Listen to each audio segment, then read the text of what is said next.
Welcome back to ECE 441A, 541A. Few announcements. Your passports are due today. If you're attending the game, unless it goes into overtime, you probably will have a few minutes after the game to complete this. This is due at 11:59 p.m. today. That's the time it's due. If it's 12:15 and you're just now waking up from your nap, you can still submit it. It's not going to cost you. It's still open, I believe. It's just the due date on that assignment. So don't freak out if you see that it's 12 a.m. Go ahead and submit it. That's fine. It's not going to cost you. The prerequisite quiz, I'll send you an email when that becomes available, but it should be on the quiz tab of D2L.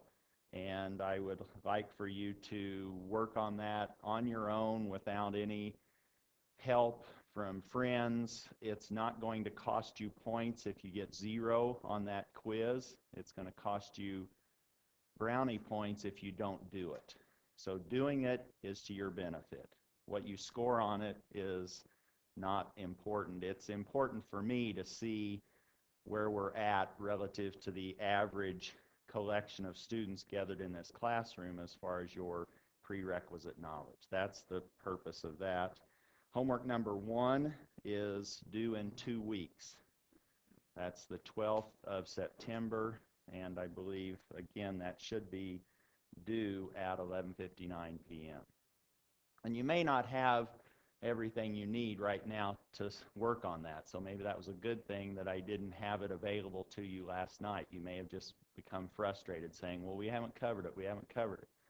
Well, it's 2 weeks from now that it's due. So don't stress on it too much. Some of the more distant problems into the assignment may be more readily workable than others because they are actually dealing with electrical stuff. The very first one is a multiple mass problem, and we'll get into that more, I think, next week as far as how do we analyze that. Today what I want to do is develop a state space representation for the mass spring damper system, look at rewriting that or re-sketching that or sort of envisioning that as an all-integrator block diagram. And you'll be able to do that or create those for mechanical systems, for electrical systems, for thermal systems, for electromechanical systems. You're putting them all in the same framework, and now you can think about them in the same way. That's the idea behind putting these into a common formulation, be that a state space representation, a transfer function, a block diagram, and you want to become comfortable converting between those different representations. And possibly a Bode plot. That's another representation you might have available to you, and now you say, I don't like the behavior that I'm getting from that system. Now, how do you change that system's dynamics based on, for example, the Bode plot representation? Here is the system that we introduced last time, or even on earlier lectures. I can't remember how many times. Is this just the 3rd lecture? It seems like we've been doing this for a year. Sorry. Not really. But we've looked at this mass spring damper system. This is what you will have in the laboratory. And today I want to relabel those position and velocities as z and z prime, just because it's conventionally the x variable is used for state variables.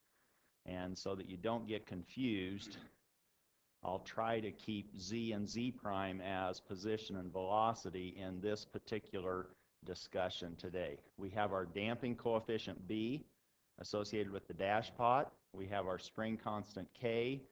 We have our mass M, and we have some gain constant, gamma, that these are all forces on the left, so this must be a force. If U was a voltage, then that gain constant is converting. It's a conversion constant between a voltage and a force, and that's some number. And we're not saying what it is, we're simply labeling it as a gamma, as an unknown, or maybe it will be known at some point. those are the system dynamics. And did everyone go home Wednesday night, derive that, put it under your pillow and sleep on it? Really? What am I up here doing? Just talking to the walls? But that's one way at night to sort of rederive some of these things, and then you'll sleep on it and you'll go, oh yeah, I know how to rederive that relationship, because it's not going to get any easier than that particular mass. But that's what you'll be playing with in the laboratory, and so you need to be very comfortable with that system, the way that you would then model it, and the resulting system dynamics. It's a second order differential equation, which means we should be expecting two state variables, and now everything in a state space representation should be describable in terms of those two state variables and the input or inputs that are being applied to the system. In this case, our input is that U that's going in and applying via that gain constant gamma a force in the positive z direction of that mass. Let's now find a state space representation for that set of equations, or for that set of system dynamics. And do you remember how we started that last time? We basically just started, and we didn't get any farther than sort of the first step in that process. One way to approach this is what? We solved for the highest power derivative in our equations, didn't we? Which in this case is acceleration. So if we solve for the highest power derivative,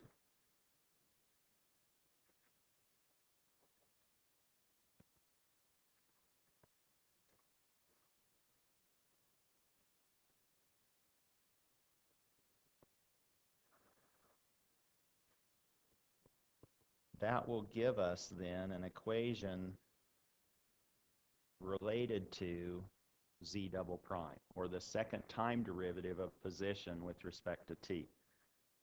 And that's then this minus b over m z minus k over m, whoops, that was z prime, minus k over mz plus gamma over m u. That's the same system dynamics. It's just rewritten, dividing every term by the mass and isolating on z double prime, the highest derivative. And what we're trying to do is actually convert whatever system dynamics we have into a interconnected collection of first order differential equations. We want to end up with first order differential equations, and they'll be coupled. Here is a second order differential equation. We want to now break that into two first order differential equations. That's what we're looking to do. We are looking to obtain two first order differential equations.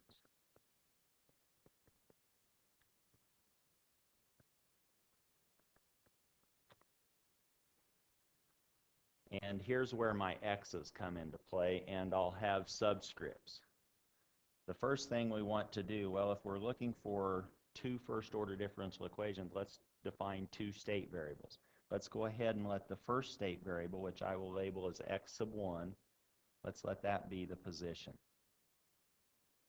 And let's let the second state variable, x sub 2, equal the velocity.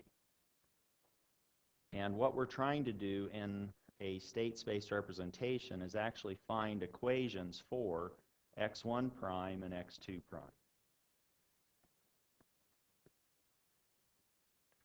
We need an x1 prime, or what's the time rate of change of the first state variable, what's the time rate of change of the second state variable, and those equations for x1 prime and x2 prime need to be written or expressed in terms of just the states, no derivatives, and any inputs that we have that are applied to the system.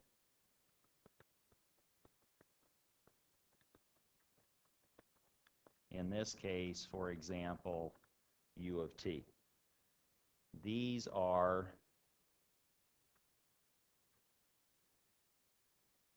our state variables. We want to write x1 prime, an equation that is true for x1 prime. It now needs to equal some function of x1, x sub 2, and u. Similarly for x sub 2 prime. And sometimes these are so easy that they're hard. Meaning, the first one that we want to find is the time rate of change of x sub 1. So this is actually, if you wrote it out, that's what that is. That's the time rate of change of x sub 1, which is a function of time, its time rate of change with respect to t. By the definition of x1 here, up on the top of the screen, if we differentiate that, that just gives us z prime. So this is actually z prime of t. But we want to express everything on the right of that equality sign needs to be x1, x2, and u. No derivatives. Well, this is what makes it maybe difficult to sort of remember, but if you go back, you just say, well, wait a minute. I just defined z prime to be equal to x sub 2. Duh, I'm done. So this is now simply x sub 2. Which says now we have our first order differential equation. We have x1 prime equal to x sub 2. That's one of our two first order differential equations. And really, you could think of this as some f sub 1 of x1, x sub 2, and u. That's what x sub 2 is equal to. It's our f sub 1. It's a function, it's our f sub 1 function of x1, x2, and u, and in fact, all it is x sub 2 in this case. Now we need to find, similarly, an equation for x sub 2 prime.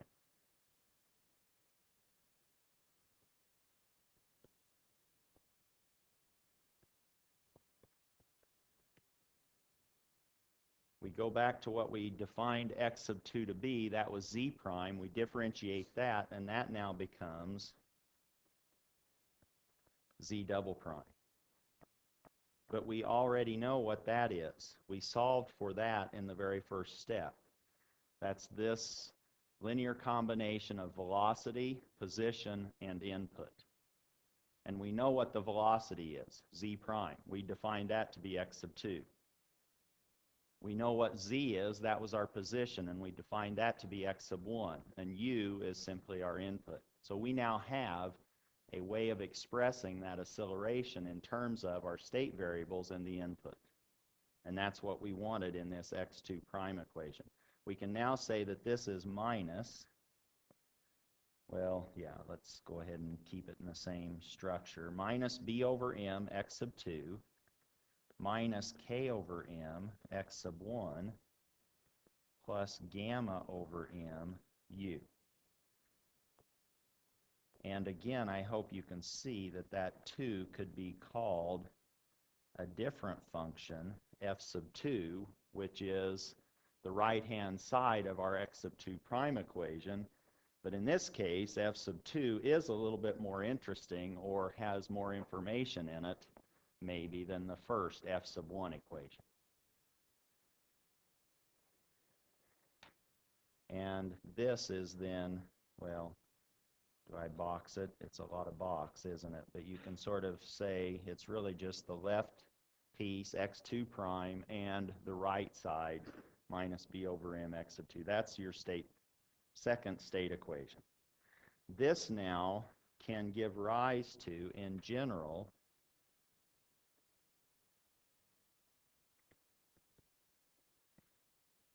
if we collect all of those components or coordinates of a state of a vector x into x sub 1 and x sub 2, we can rewrite that in a general form as x prime is equal to ax plus bu, y is equal to, cx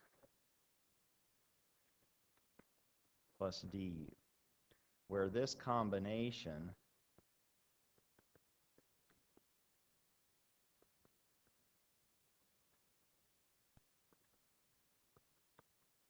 is our state space representation. The first equation in that collection of equations, first we have a dynamic equation, and then we just have a linear equation as the output equation. This is now, you could say, the first equation represents our system dynamics. If you know this, you know how your system evolves with time. The second equation in that set that makes up the state space representation, this we call the output equation. In our particular case, if somebody says, oh, what are the system dynamics in a state space form, which says that it's x prime is equal to ax plus bu, what does that look like for our mass spring damper system? We now have x prime. Well, x prime has two columns in it. It's tall and thin, but it's not that tall. It only has two coordinates in that vector x. It has an x1 prime of t and an x2 prime of t. That's x prime.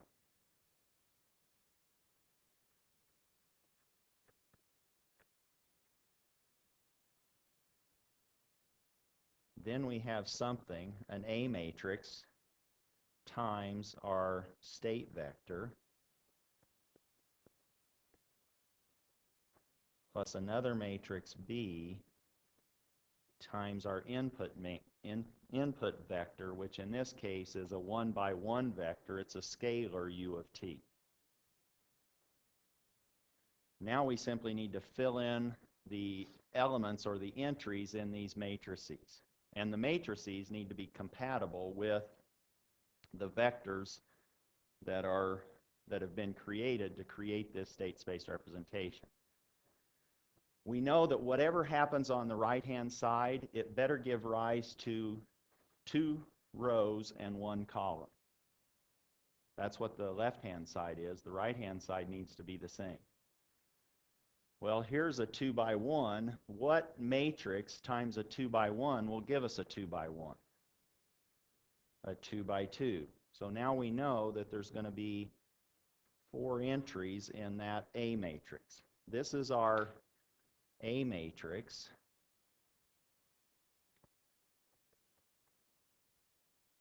It's now 2 by 2, and we will call this, or I may call this at times, our system matrix. So I might say, what's the system matrix? Maybe I shouldn't say the, I maybe should say, what's a system matrix, because the state space representations are not unique.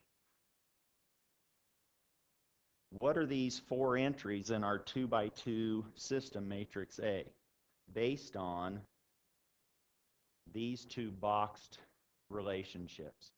Let's look at the first row of our A matrix. X prime, that's our left-hand entry. That's equal to x sub 2. What do we place in this matrix A to create x sub 2? 0, 1. So here in this matrix we have no x1, and we simply pull off x sub 2. And we don't even have any input. So we have u times 0. Is it clear how that came about, that equation? That's just rewriting our first state equation in in a state space representation, our system matrix is 2 by 2, and this other matrix, which we are calling B, in this example, it's 2 rows tall and 1 row or 1 column thick, and this is called the input matrix.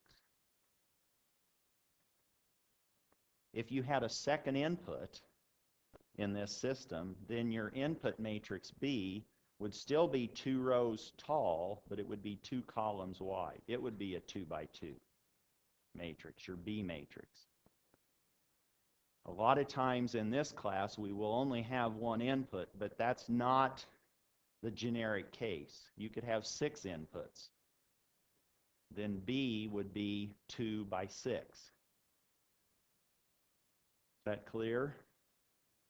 But your system matrix is always square. Your input matrix can be rectangular.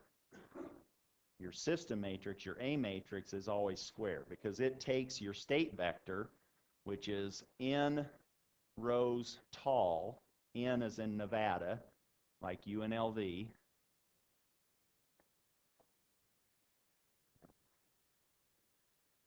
We're engineers, I guess. We're not worried about what's happening later today. Pardon?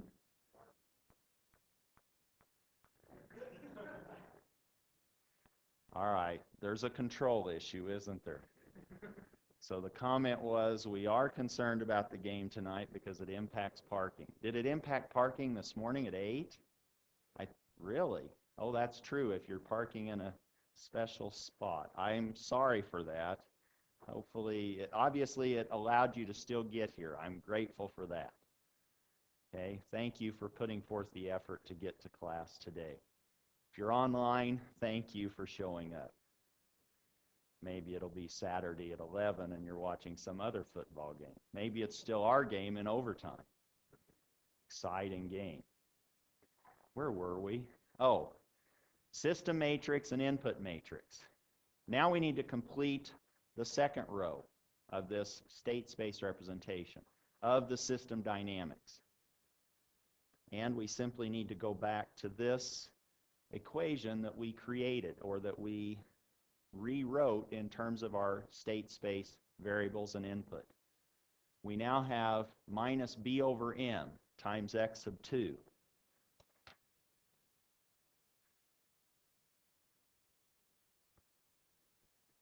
That now goes in the 2, 2 entry because it's scaling x sub 2. We have minus k over m times x sub 1, and then we have gamma over m times u. Questions on that? That's our system dynamics. A lot of times we would like to know how are we extracting or how are we measuring information about our system, and that's through an output, a sensor maybe. In this case, we've said let's just worry about a position. But we could be saying, oh, let's worry about our position, let's worry about our velocity, let's worry about a linear combination of position and velocity. We could have a lot of different outputs. But here we've simply said, let's pick an output just to illustrate this process. An output is, let's just suppose that y of t is equal to z of t, the position. That's not positive, that's position. We could have picked all sorts of different outputs, but if we just pick one, then what is our output equation going to look like? Y of t is now going to be something, a matrix times our state vector, plus some other matrix times our input. In general, this is the generic structure of our output equation. This matrix is C, just by convention, and its In our case, we just had one output, so it's one row tall and two columns wide. We call this our output matrix. In general, we have a matrix that scales the input and directly impacts our output y. That we've labeled D. In our example, that's a 1-by-1 matrix. That's a scalar. And this matrix is called the direct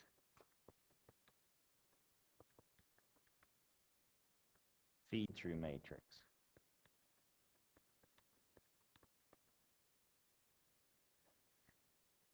Now, how do we fill that in?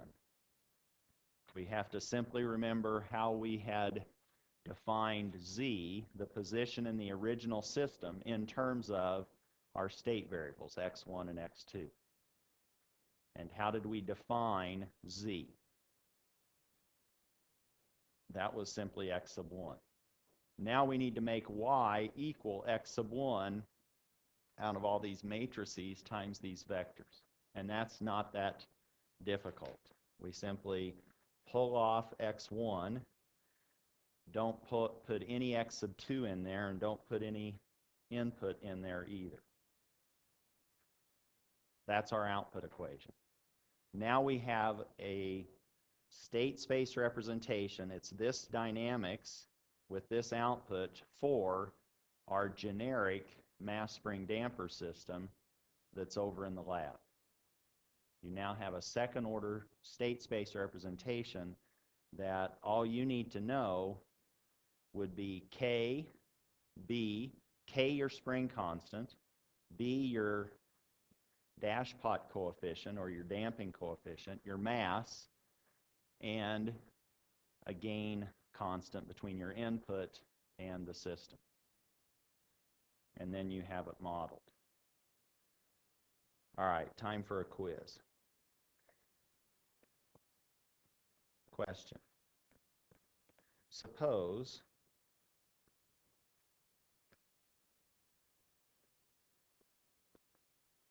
you are given the following information. Somebody gives you a system, and they say, oh, in this system, and this might be something you see on the first exam, you might have 20 states, you might have 3 inputs, and 2 outputs. And I have withdrawal slips up on the front desk if you want those after class. I'm teasing about both. This may not be on the exam, and I don't have withdrawal slips. But you should be able to solve this. Here's a system. What's the question? Find the dimensions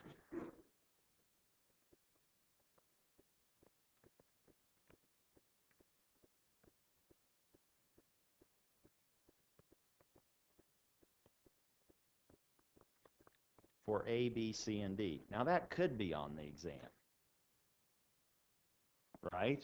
This would be an easy question on the exam, I hope, after you get comfortable with these ideas and concepts. Where A, B, C, and D are the appropriate matrices in our state space representation.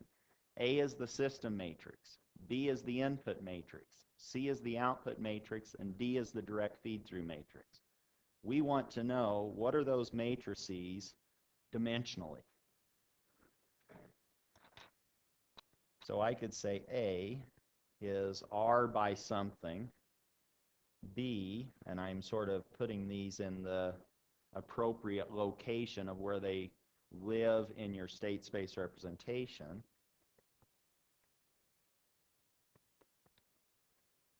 Now you need to provide the exponents of this real, or these matrices with real elements.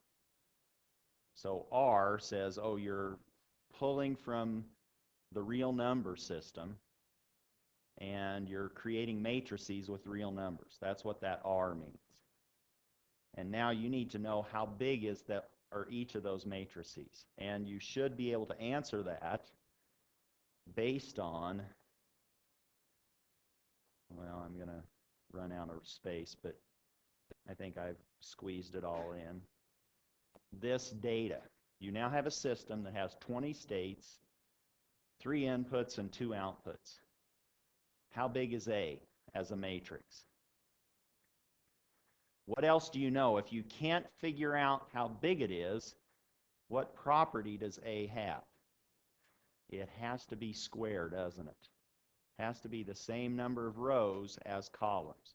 So you could, for partial credit, say it's N by N, Nevada by Nevada. That would at least give you some points.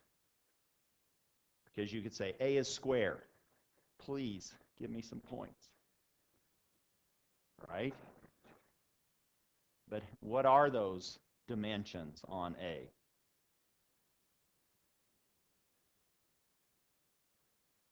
A is our system matrix, right? What was it before? How many states did we have? 2. How big was our A matrix? 2 by 2. Now I'm running out of fingers for this example. I have to take off my shoes, and you don't want that, but I do have the appropriate digits, right? If I could hold up toes and fingers. How big is A? 20 by 20. So A is square, and it's 20 by 20. Is that clear? That has to take the states, and when scaled by the A matrix, it has to produce the derivatives of the states.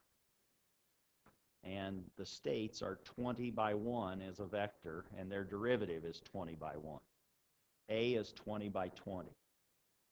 What are the dimensions for the input matrix B?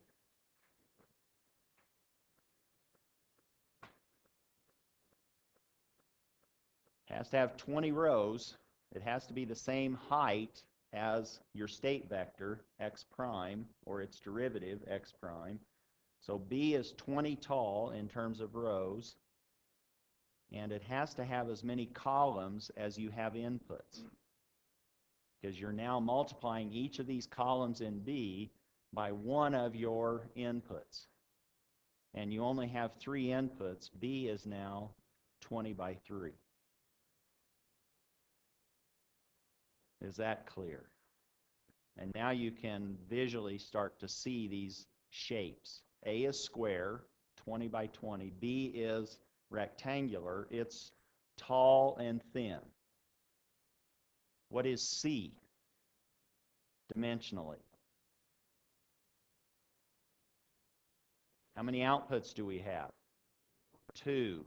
So whatever happens with CX, we have to end up with 2 rows.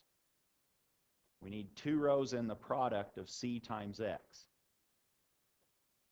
So it's now 2 rows tall, but C is tall and wide, isn't it? It's as wide as your state vector is tall for matrix compatibility. C is then how many columns wide? It's 2 by 20. It has to be compatible with your state vector. What about the direct feed-through matrix D? What are its dimensions? You know the product of D times U needs to end up with how many rows? 2. So you know D needs to be 2 rows tall. But now it's D times U. And for matrix compatibility with D and U, how tall is the U vector? It's 3 rows tall, isn't it? You have 3 separate U's. So you have a 2 by something times a 3 by 1. You want it to be a 2 by 1 result. And you know your inner dimensions need to be the same. So D needs to be 2 by 3.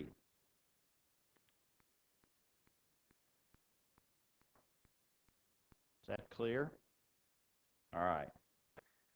That's now your state space representation. Now that we have that, we can think, you now have found the dynamics, let's say from physics, you've now converted that into a state space representation.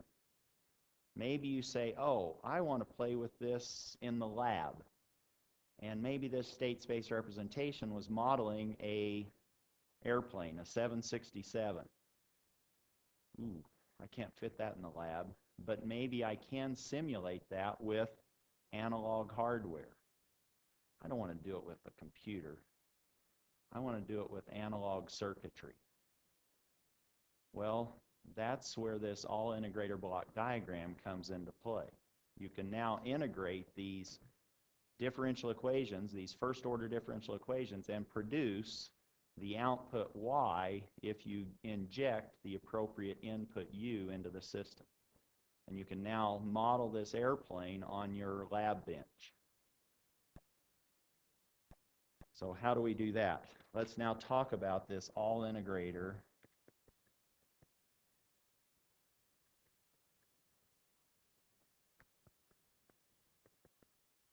block diagram.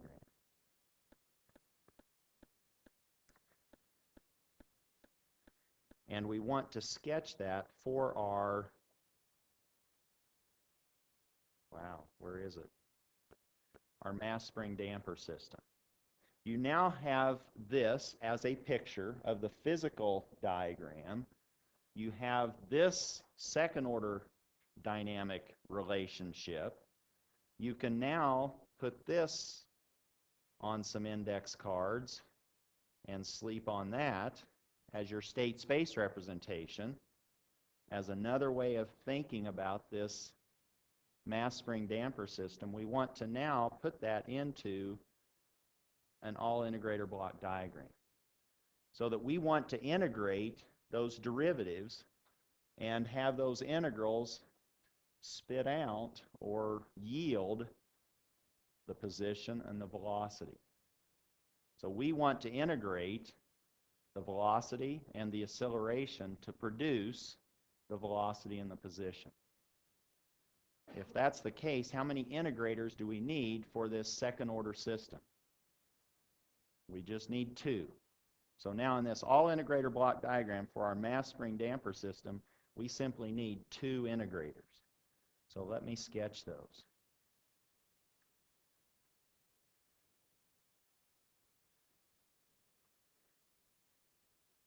Now we're into math class. Now we have some integrals.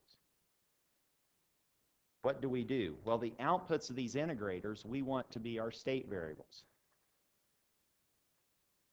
So let's just create that. Let's say this output of that integrator is going to be x1, the position of our mass spring damper system. The output of the other integrator is x sub 2, which in our system represents the velocity. Now what we need to do is figure out how do we create. So if the output of the rightmost integrator is x1, what's the input? x1 prime. This is not rocket science, is it? Although this could represent a rocket, this block diagram. It represents a mass spring damper system now. This is now x1 prime of t. Likewise, this is x2 prime of t. But we already know equations for x1 prime and x2 prime in terms of state variables and inputs. What was x1 prime? x2. Well, I can make that happen. I don't even need to put this, but in general, I could have x1 prime being a function of x1, x2, and the input u. Here, it's just a function of x2. But what is x2 prime? It's made up of different pieces, isn't it? It was minus b over m times x sub 2. It was minus k over m times x sub 1. And we had one more piece. We had an input piece. our input, U, was scaled by gamma over M, and because I put these minus signs into my gain coefficients, all of these signs into that summing junction are plus. So I'm not even going to label those. But sometimes you might see diagrams where you have a plus here and maybe a minus here and a minus here, and then you wouldn't need to introduce the minus signs in your coefficients. This is now, well, I'm not quite done. This creates the system dynamics of our mass spring damper system. How do I relate that to my output Y?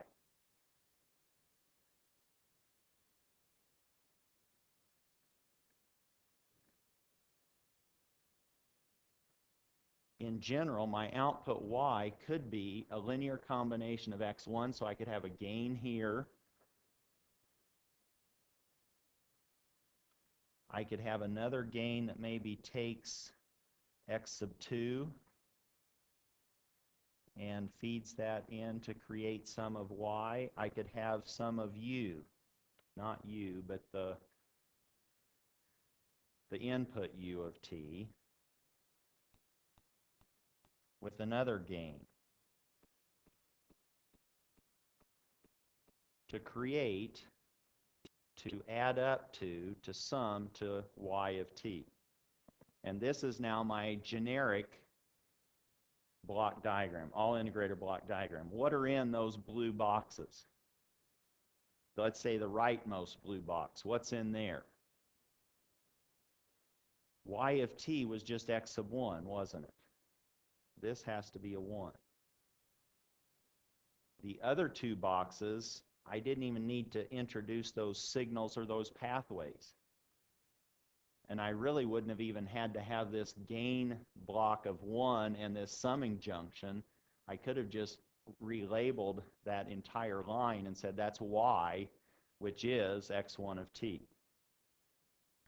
Is that clear? And this, because it's integrators, this is actually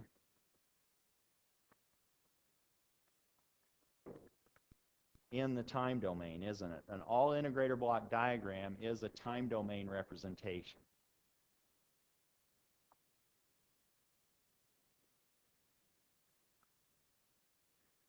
Can I produce a frequency domain block diagram that looks similar? A frequency domain block diagram that conveys the same information? Yes, because an integrator in the frequency domain looks like what kind of an operator? Or if I said, okay, let's talk about Laplace transforms, I have a derivative in the time domain. What does that correspond to in the frequency domain? Multiplication by S. That was derivative. What's an integral look like? 1 over S. So now I can basically produce a frequency domain version of this by simply saying, oh, let me step out of the time domain into the frequency domain, and all I have to do is erase those integral symbols and replace them with 1 over S's. Everything else stays the same. And now I have a frequency domain block diagram in S, and I can now get a transfer function from a block diagram. How many have done Mason's gain formula? Everybody's sitting on their hands. All right, we'll talk a little bit about Mason's gain formula, maybe, but if you start seeing that, you can say, oh, that's a way to convert a block diagram description into transfer functions, G of S. Let's look at the frequency domain of this.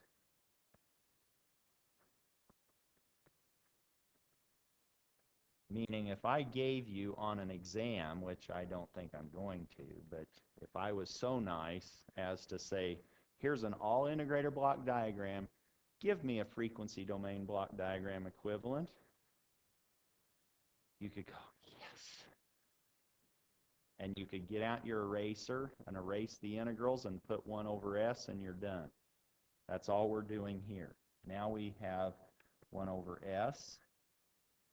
We have a 1 over s. This goes straight through in this particular system. This comes out here and produces y of s.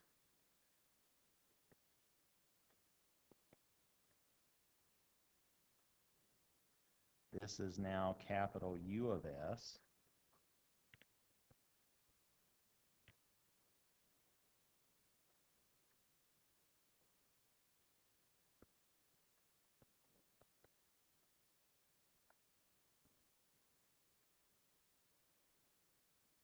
And there is our frequency domain block diagram of an all-integrator system. And to use Mason's gain, we start talking about paths and loops. Paths between the input that you're interested in and the output. In this case, it's pretty easy because there aren't any paths that go kind of weird. There's just one path that goes straight across, and you can't loop back on yourself. There's the path. Maybe I should provide an aid for those that can't see what I just did on the whiteboard or on the screen. There is a path through the system. Then you're interested in loops in Mason's gain. And loops are not going to be touching or overlapping each other. Here would be a loop. Here would be another loop. And we'll use that in our Mason's gain to find transfer functions. It involves some, how do I want to say this, combinations of paths and loops. We'll get there in a minute. Not today. Wow. Now, what have we done? We have a block diagram description of our system physically. We have the system dynamics. We have a state space representation. We have an all-integrator block diagram. Let's get a Bode plot. So now this gives us a frequency domain description of the system, and you could find the transfer function between the input U and the output Y with simply using block diagram algebra. You wouldn't have to use Mason's gain. You can just do block diagram algebra. You know what this signal is right here coming out of your summing junction on the left. That's gamma over M times U minus B over M times some variable, which is really capital X sub 2 of S, let's say, in our notation. And we have this, which is 1 over S minus K over M, combining to give us this signal there. So we have three pieces. The signals in to that summing junction must equal the signal or signals out. It's just like KCL, you just have a summing junction. All the signals in equal all the signals out. You only have one signal out and three signals in. You combine those, then you know Y is 1 over S x sub 2, and you have the transfer function. Just you're eliminating x sub 2, and you just get an equation that involves U and Y, and you have your transfer function. Meaning, if we want the Bode plot, we would then say, oh, I have a G of S, I want G of J omega, and I want to sketch the magnitude and phase of that system.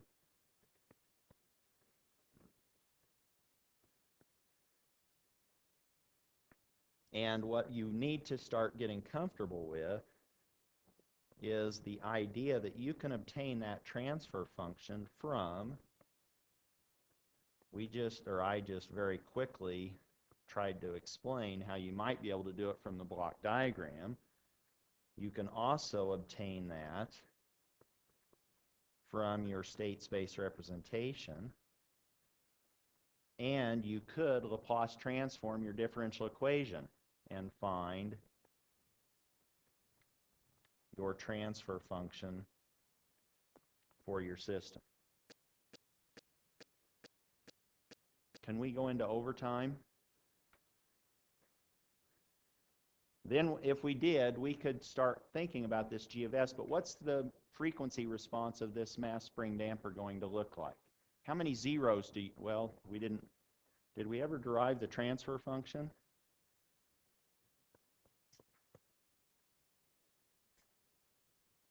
I'll give you something to play with. Suppose that you now had, you need to do something over the holiday weekend. Suppose that that ended up being your transfer function. 350 over s squared plus 2.5s plus 350. How many zeros do you have? Finite zeros. None. There's no value of s that causes your numerator to vanish. How many poles do you have? 2. So in your Bode plot knowledge, you should have an idea what your frequency response looks like, and we'll pick up somewhere close to that on Wednesday. Enjoy your holiday weekend.